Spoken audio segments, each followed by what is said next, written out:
Hai semuanya, perkenalkan nama aku Rika Sapitri. Jadi di video kali ini kita akan membahas tentang perubahan sosial. Nah, dalam video ini ada 4 poin yang akan kita bahas, yaitu penjelasan dan makna perubahan sosial, dampak perubahan sosial akibat perkembangan teknologi, berbagai keterampilan yang harus dikuasai peserta didik untuk menyongsong perubahan sosial, serta peran dan fungsi sekolah di era perubahan sosial yang semakin disruptif ini. Nah, ke poin pertama, penjelasan dan makna perubahan sosial. Ada banyak sekali pendapat para ahli mengenai perubahan sosial ini. Seperti pendapat dari Paul B. Herden dan Charles Alhan, perubahan sosial ialah suatu hal yang tetap dan selalu ada dalam alam semesta. Masyarakat generasi baru tidak mungkin meniru atau mengambil alih kebudayaan generasi sebelumnya. Generasi baru pasti selalu menginginkan perubahan. Adapun makna dari perubahan sosial ialah sebagai perubahan kehidupan masyarakat yang berlangsung tanpa henti. Ini akan terjadi sepanjang masa. Hakikat perubahan ini adalah keinginan setiap orang untuk selalu berubah agar menjadi lebih baik sesuai dengan kebutuhan. Poin berikutnya ialah dampak perubahan sosial akibat perkembangan teknologi. Dampak positifnya yaitu mempermudah komunikasi antar manusia dari suatu tempat ke tempat lainnya. Sosialisasi kebijakan pemerintah dapat lebih cepat disampaikan kepada masyarakat. Informasi yang ada di masyarakat dapat langsung dipublikasikan dan diterima oleh masyarakat lain. Mempermudah seseorang di suatu negara mengetahui berbagai macam budaya yang ada di belahan bumi yang lain. Mempermudah pendistribusian karya-karya anak bangsa semakin dikenal oleh dunia. Adapun dampak negatifnya yaitu pertama, perubahan dalam komunikasi. Kita tahu di zaman sekarang orang-orang cenderung menggunakan ponsel untuk berkomunikasi. Penjajahan budaya. Memang bagus mempelajari budaya asing, tetapi jangan sampai budaya kita sendiri terlupakan. Menurunnya moral.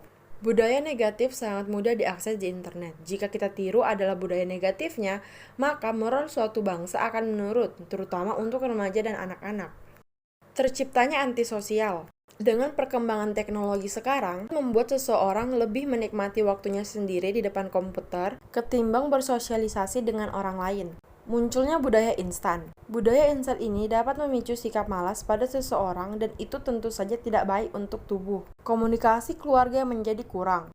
Contohnya jika sedang kumpul keluarga, kebanyakan dari kita pasti lebih memilih bermain gadget dibandingkan mengobrol satu sama lain mengenai apa yang terjadi hari ini. Budaya tolong-menolong menjadi hilang. Gaya pakaian yang mulai berubah. Baju ala kebarat-baratan mulai merajalela.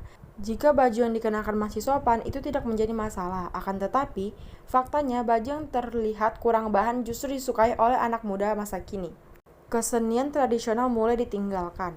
Dan yang terakhir adalah individualisme. Dengan dimudahkannya teknologi informasi, seseorang pun akan merasa bahagia hanya dengan berbekal smartphone atau komputer. Padahal manusia adalah makhluk sosial yang artinya manusia itu membutuhkan manusia yang lain. Jika seperti ini dapat mengancam kejiwaannya dan juga jiwa sosialnya. Berbicara tentang perubahan sosial di bidang teknologi, perubahan sosial yang sangat membekas di ingatan saya seperti ketika saya SD, saya hanya bisa berkomunikasi dengan langsung atau melalui surat dan wartel dengan kerabat jauh saya. Dan pada saat saya SD mulai ada smartphone tetapi hanya bisa telepon dan SMS saja. Lanjut pada saat saya SMP mulai ada tuh smartphone dan bisa video call. Tetapi belum banyak orang yang menggunakannya. Dan sekarang semua orang menggenggam smartphone di tangannya. Terlebih lagi di era pandemik sekarang. Selanjutnya, berbagai keterampilan yang harus dikuasai peserta didik untuk menyongsong perubahan sosial. Yang pertama adalah kreativitas. Salah satu bagian dari kreativitas adalah belajar untuk berinovasi. Pada generasi muda, inovasi dapat berarti kemampuan untuk menguji hasil pemikiran mereka dengan berinteraksi dengan lingkungan sekitar. Lalu ada berpikir kritis dan memecahkan masalah. Keterampilan ini sangat penting dimiliki untuk membedakan kebenaran dari kebohongan. Berpikir kritis juga sangat penting bagi bekal kita. Komunikasi, mendengarkan, berbicara, berkisah, dan menyampaikan pikiran dengan lugas adalah berbagai bentuk kemampuan berkomunikasi. Lalu ada kolaborasi. Dengan berkolaborasi, setiap pihak yang terlibat dapat saling mengisi kekurangan yang lain dengan kelebihan masing-masing.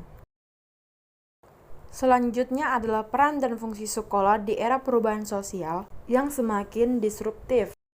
Peran dan fungsi sekolah yaitu mengembangkan potensi anak untuk mengenal kemampuan dan bakatnya, melestarikan kebudayaan dengan cara mewariskan dari satu generasi ke generasi berikutnya, merangsang partisipasi demokrasi melalui mengajarkan keterampilan berbicara dan mengembangkan kemampuan berpikir secara rasional dan bebas, memperkaya kehidupan dengan menciptakan cakrawala intelektual dan cita rasa keindahan kepada siswa serta meningkatkan kemampuan menyesuaikan diri melalui bimbingan dan penyuluhan, meningkatkan taraf kesehatan melalui pendidikan olahraga dan kesehatan, serta menciptakan warga negara yang mencintai tanah air. Nah, segitu dulu video materi kali ini. Semoga video ini dapat membantu kalian. Dan terima kasih telah menonton video ini. Bye-bye!